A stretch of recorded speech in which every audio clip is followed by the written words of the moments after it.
Subscribe now and press the bell icon. Never miss an update. પ્રસંગ 29. નિર્મલ મન જન સો મોહી પાવા, મોહી કપટ છલ છિદ્ર ન ભાવા.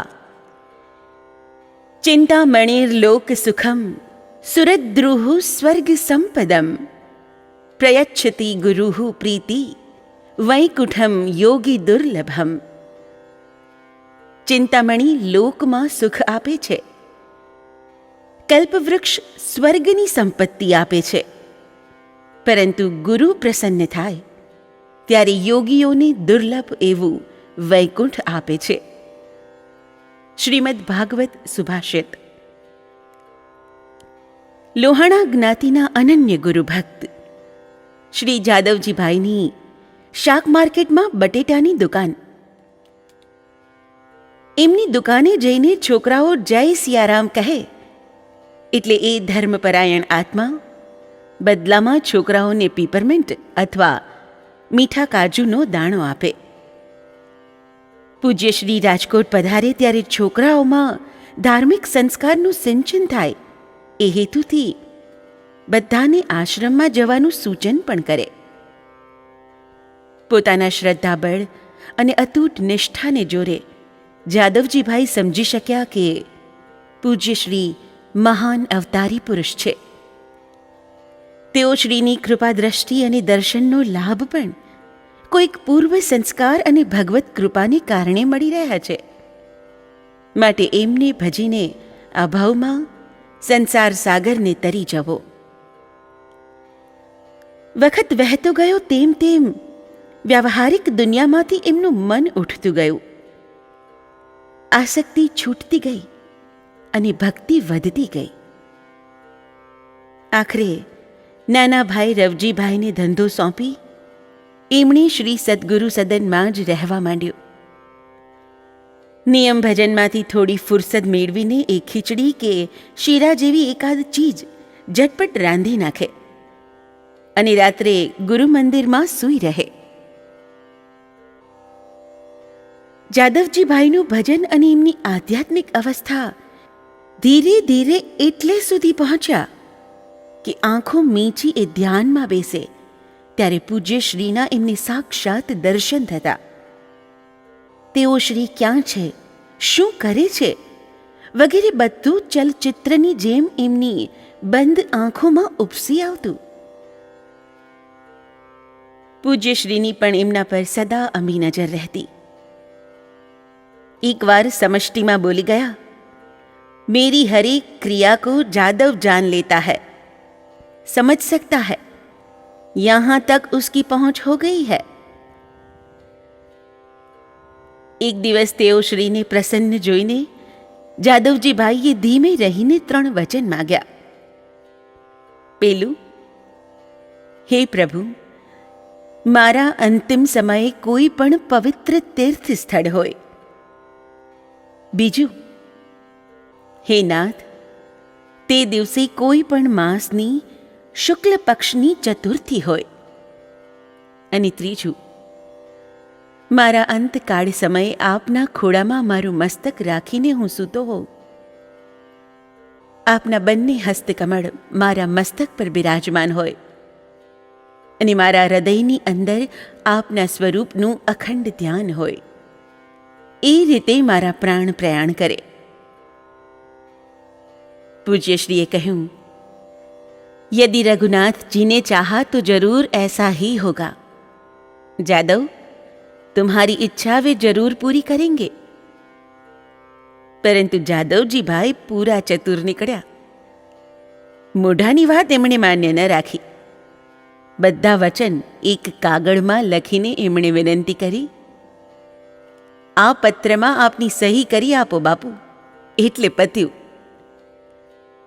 અનન્ય ભક્તોની ભક્તિને વશ બનતા શ્રી ગુરુદેવ શું શું નથી કરતા. જાદવજીભાઈ પાસે પૂજ્ય શ્રીએ નમતું ઝોંખ્યો અને સહી કરી, રણછોડદાસ. પત્ર જાદવજીભાઈએ જીવની જેમ જાળવી રાખ્યો. વર્ષો વીતવા માંડ્યા. એક દિવસ ટીબી જેવી અસાધ્ય બીમારીમાં જાદવજીભાઈ સપડાયા. એ પવિત્ર આત્માએ સમજી લીધું કે પ્રયાણ આડે હવે બહુ ઓછો સમય રહ્યો છે.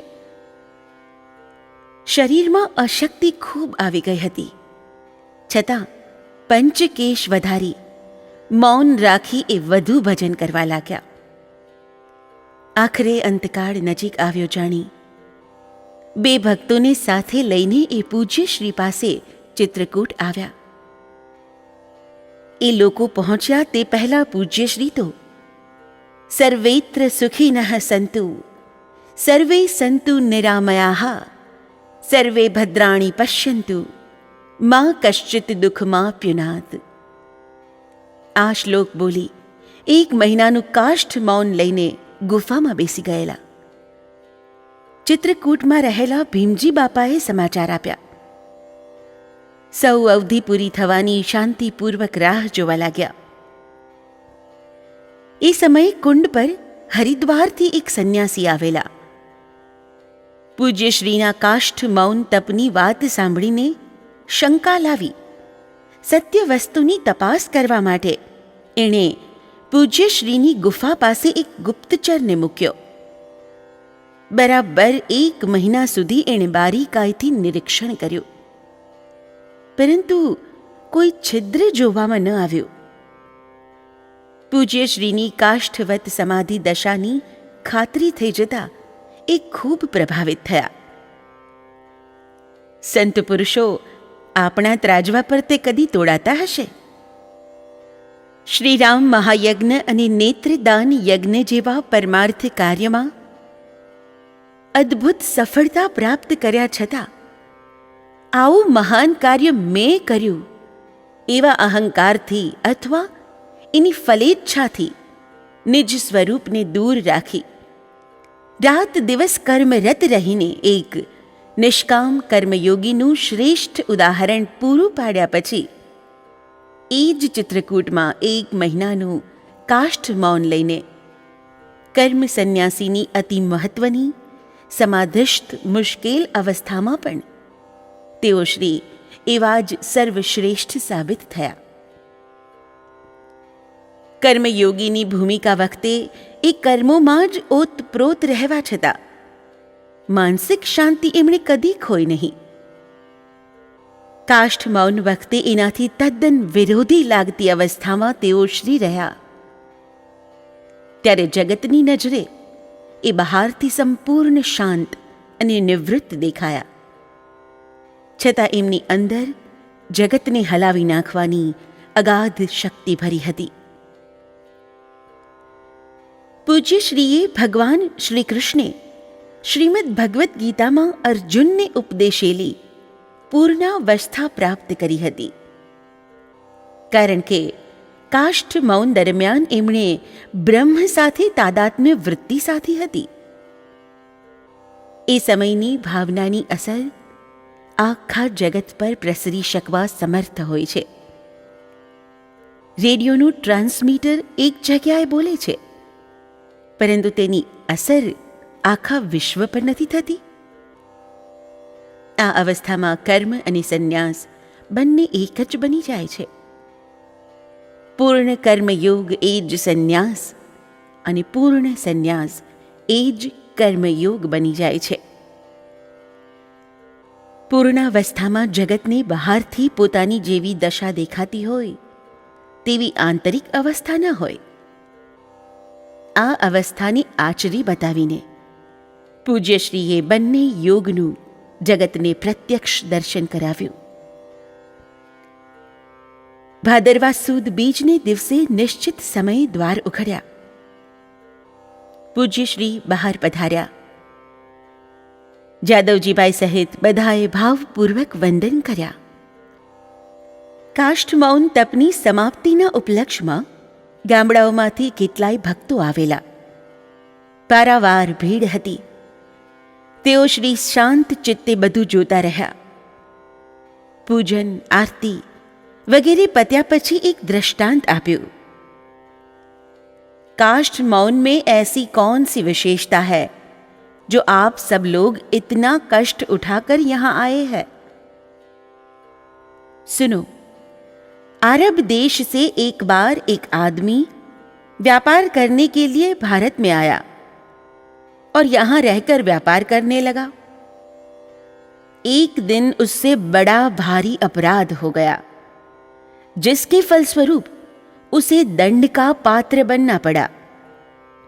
राजा ने दंड सुनाया, इस आदमी को गड्ढे पर बिठाकर देश निकाल कर दो।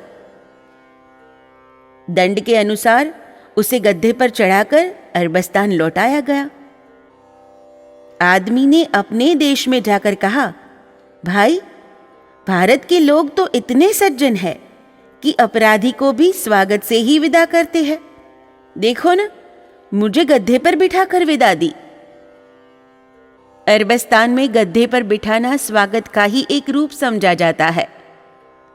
इसी प्रकार साधुओं के देश में आपका यह पूजन, अर्चन और सत्कार उनके अपमान का प्रकार माना जाता है, और आप लोगों के भाव प्रदेश में आप इसे बड़ा भारी सन्मान समझते हैं।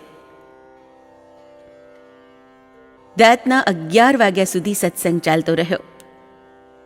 એકાંત મળતા આંસુ સારતી આંખે જાદવજીભાઈ બોલ્યા, પ્રભુ, મારા સઘળા મનોરથ આપે પૂર્ણ કર્યા. રાખેઉ નાથ સકલ રુચિ મોરી. હવે જવાની રજા આપો. મને આપેલું વચન ખ્યાલમાં રાખશો. એમની અનન્ય ભક્તિ જોઈને શ્રી ગુરુદેવ દ્રવી ગયા. પછી કહ્યું, જાદવ, यदि तुम्हारी ऐसी ही इच्छा है तो भले जाओ. रघुनाथ जी सर्वशक्तिमान है, फिक्र नहीं करना. સ્વસ્થ જાદવજીભાઈ પ્રણામ કરીને ઉઠ્યા. ભાદરવા સુદ ત્રીજને દિવસે એટલે કે બીજે દિવસે સવારે 9 વાગ્યે ભીમજી બાપા જાદવજીભાઈ પાસે ગયા. જઈને જોયું તો તેઓ ખૂબ અસ્વસ્થ હતા. એમના પ્રાણ જવાની તૈયારીમાં હતા. ગભરાઈને ભીમજી બાપા પૂજ્યશ્રી પાસે દોડ્યા. તેઓ શ્રી એ સમયે સંત સમાજમાં પ્રવચન કરી રહ્યા હતા. સમાચાર સાંભળતા સફાળા ઉઠીને જાદવજીભાઈ પાસે આવ્યા અને ચોખ્ખો કરી એમને સાથરે સુવડાવવાની આજ્ઞા કરી. એ પ્રમાણે થયા પછી પૂજ્યશ્રીએ એમનું માથું શ્રીઅંકમાં લીધું અને ભક્તોને બહાર જવાની આજ્ઞા કરી. બહાર ઉભેલાઓને પૂજ્યશ્રીના શબ્દો સ્પષ્ટ સંભળાતા હતા. જાદવ, જાદવ, देखो तुम्हारे सामने कौन खड़ा है जादव, आंखें खोलो. આ જ વાક્યનું 2-4 વખત પુનરાવર્તન થયું. પછી પૂજ્યશ્રીનું મુક્ત હાસ્ય આશ્રમમાં ગૂંજી ઉઠ્યું. થોડી વાર પછી બધાને અંદર બોલાવીને કહ્યું, जादव को पलंग पर सुला दो. वह अभी नहीं, परंतु रात को 8 बजे जाएगा. आज तो साधुओं का भंडारा होने वाला है. महात्माओं को खिलाए बिना जादव कैसे जा सकता है. આટલું કહીને પૂજ્યશ્રી સંત સમાજમાં પધારી ગયા. થોડી વાર પછી તેઓ શ્રી જૂના મંદિરની ઓસરીમાં ગયા.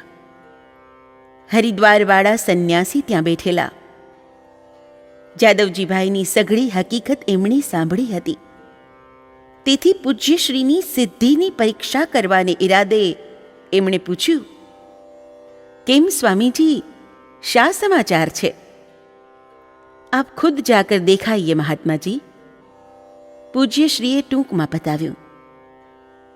જાદવજીભાઈની દશા જોઈ આવીને એ કહેવા લાગ્યા, મહારાજ શ્રી, આપનો શિષ્ય તો અડધો કલાક માંડ કાઢશે. નહીં, रात्रि को ठीक 8 बजे जादव शरीर छोड़ेगा. દ્રઢ સ્વરે તેઓ શ્રી બોલ્યા. પછી પૂછવાનું હોય.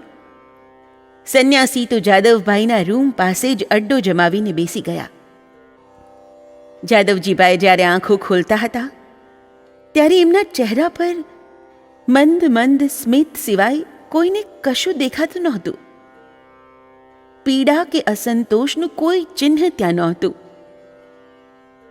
સાંજ સુધી એ પ્રમાણે ચાલ્યું. તે દિવસે ત્રીજ અને ચોથ ભેગા હતા અને ચોથ સાંજના ભાગમાં શરૂ થતી હતી.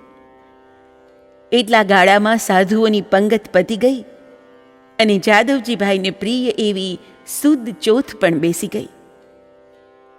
પૂજ્યશ્રીની અલૌકિક દિવ્ય શક્તિએ સવારના 9થી રાતના 8 વાગ્યા સુધી પ્રાણ પ્રયાણને રોકી રાખ્યું. કુટિયામાં બરાબર 8 વાગ્યે ચિત્રકૂટ જેવા પવિત્ર તીર્થધામમાં પૂજ્યશ્રીને ખોળે મસ્તક મૂકીને 45 વર્ષની ઉંમરે જાદવજીભાઈ સદાને માટે આંખો મીચી ગયા. સંન્યાસી બધું જોઈને સ્તબ્ધ બની ગયા. પૂજ્યશ્રીને પરમ સિદ્ધ યોગેશ્વર જાણીને એમણે તેઓ શ્રીનું શિષ્યત્વ સ્વીકારી લીધું. જાદવજીભાઈનો અંતિમ વિધિ થયો. શબને ગંગાજળથી નવડાવી, ચંદન કરી, નવા વસ્ત્રો પહેરાવ્યા. ત્યાર પછી સંત મત અનુસાર શણગારાયેલા દિવ્ય વિમાનમાં પદ્માસન વાળીને શબને બેસાડ્યો. મૌનીજી મહારાજે મંત્રોચ્ચાર કરતા કરતા તિલક, પૂજન, આરતી વગેરે કર્યું. છેલ્લે શ્રી ગુરુદેવે સ્વહસ્તે જાદવજીભાઈને પુષ્પમાળા પહેરાવી. ભક્ત સમુદાય અશ્રુ સારતી આંખે જય જયકાર કરી ઉઠ્યો. ચિત્રકૂટના સંતોએ કાંધ આપી પૂજ્યશ્રી સાથે સાથે ચાલતા હતા. વાતાવરણમાં શાંત, ધીરી રામ નામની ધૂન ગુંજી રહી હતી.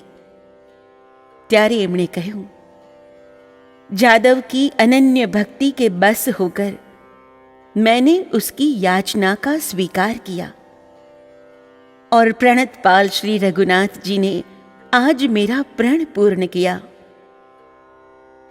मुझे उसका संतोष है. संतों ने पण दुर्लभ एवो अंतकाल श्री गुरुदेवना चरणों में अखंड प्रेम राखीने जादवजीभाई पाम्या. असंख्य भक्तों में जादवजीभाई जेवा विरल ज पूज्य श्रीना साचा स्वरूपने एमनी कृपा प्राप्त करीने ओळखी शक्या ने ओळख्या पछी एनो सदुपयोग करीने जन्म मरणना फेरामांथी छूटी गया. एमनामां रहेली दैवी शक्तिओनुं दर्शन तो કેટલાયને થયું હતું. લૌકિક દ્રષ્ટિથી એ શક્તિ દર્શન છુપાવી શકાય એવું હતું પણ નહીં. કારણ કે જનકલ્યાણ માટે પરોપકાર કાજે શક્તિને વાપરવાનો એમનો દ્રઢ સંકલ્પ હતો. તેથી એમનામાં રહેલી અખૂટ અનંત શક્તિઓનો ધોધ પ્રસંગ પડીએ જનસમાજમાં પ્રગટ કે અપ્રગટપણે વહેતો રહ્યો. એમની પાસે જે કંઈ હતું તેનો ચમત્કાર એમના સંપર્કમાં આવનાર પ્રત્યેકે ઓછા વત્તા અંશમાં માણ્યો. પરંતુ એમના સાચા સ્વરૂપના પરમાત્મા સ્વરૂપના દર્શન અંતકાળે જાદવજીભાઈ સરખા વિરલ જ કરી શક્યા. કુરુક્ષેત્રમાં ભગવાન શ્રી કૃષ્ણના વિશ્વરૂપ દર્શન પણ અર્જુન એક જ કરી શક્યા હતા ને.